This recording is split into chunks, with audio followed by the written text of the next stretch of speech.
Tirana şəhərində Avropa Siyasi Birliyinin 6-cı zirvə toplantısının açılış mərasimi keçirilir.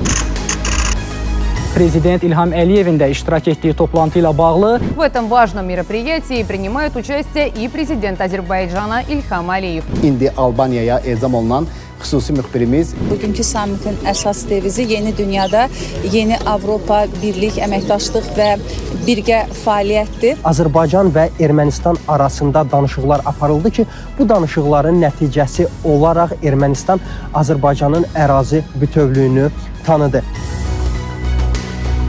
Azərbaycanla münasibətlərdən danışıldı. Kaya Kallas bu istiqamətdə açıqlama verdi ki, biz daimi olaraq Azərbaycan tərəfi ilə təmasdayıq. Eyni zamanda Azərbaycan prezidenti ilə də görüş keçirmişik. Biz hər zaman iki ölkə arasında sülhün əldə edilməsi istiqamətində dəstəyimizi davam etdirəcəyik.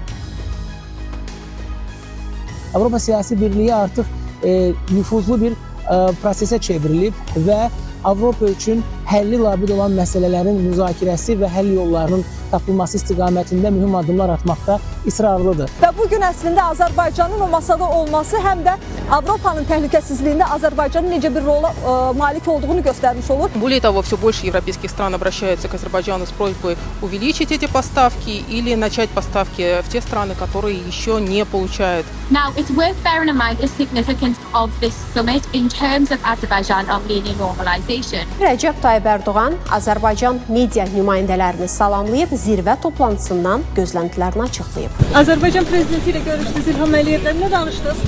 Görüşə dair məlumat verə bilərsinizmi? Çok güzel şeyler konuştuk. Her zaman olduğu gibi. Bu münaqişənin həlli regionda qeyri-sabitliyin əsas mənbələrindən birinin aradan qalxması deməkdir. Because we want peace in our region, therefore he has to play ball. He has to. Для Европы, несмотря на то, что мы не входим в Европейский Союз, Азербайджан очень важная страна, и Европа очень заинтересована в расширении сотрудничества с Азербайджаном.